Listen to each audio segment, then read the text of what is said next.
বলেন তো ধানের জমি দেখতে হঠাৎ করে আপনি মাথা কিছু লাল দেখা দিছে। লাল মানে আগে মাথা ভালো পুরা হয়ে ছিল। যাচ্ছে, এই যে এইরকম তাই মাথায় না? পুড়ে যাচ্ছে, এই লাল যে দেখা আগের থেকে এই যে দিছে। উপর থেকে অগ্রভাগ থেকে নিচের দিকে পুড়ে যাচ্ছে, তাই জি, তো? জি।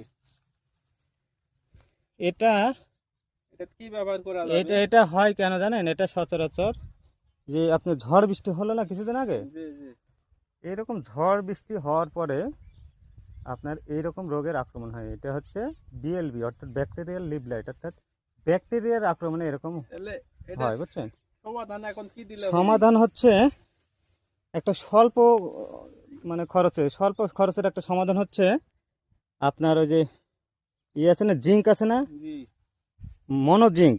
মনোজিঙ্ক হচ্ছে 20 গ্রাম 10 লিটার পানির জন্য, মনোজিঙ্ক 20 গ্রাম। আর থিওবিট, থিওবিট আছে না, টিওপিটা আছে তো। এই থিওবিট হচ্ছে 60 গ্রাম।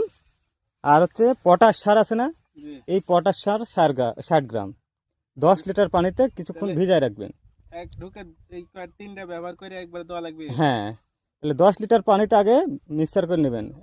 10 লিটার পানির জন্য 60 গ্রাম লাল পটাশ সার, 60 গ্রাম হচ্ছে থিওভিট, আর হচ্ছে 20 গ্রাম জিঙ্ক জি। মিশিয়ে রেখে ভালো করে মিশ্রণ করে সেকে নিয়ে ঢোপে দেবেন, দিয়ে এটা স্প্রে কি করবেন। আপনার তাহলে ঢুকে দেরি করা লাগবে?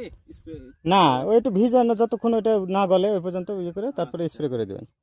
আর হচ্ছে এটা হচ্ছে অল্প খরচে। তারপরে যদি এটা না হয় তাহলে আপনি এটা যদি না পান তাহলে বাজার থেকে বিসমার্ট থিওজল গ্রুপের, অথবা বলবেন যে ব্যাকটেরিয়া নাশক, বা যেমন হচ্ছে ব্যাকটোল, ব্যাকটাপ, ব্যাকটোবান, এই জাতীয় ব্যাকটেরিয়া নাশক নিয়ে এসে স্প্রে করবেন। আচ্ছা, আচ্ছা, ঠিক অবশ্যই আছে? করা লাগবে। যে হ্যাঁ জিনিসটা মাথা লাল হয়ে যাচ্ছে আর হ্যাঁ, তাহলে না দিলে আশা তো করি হবে না। এরকম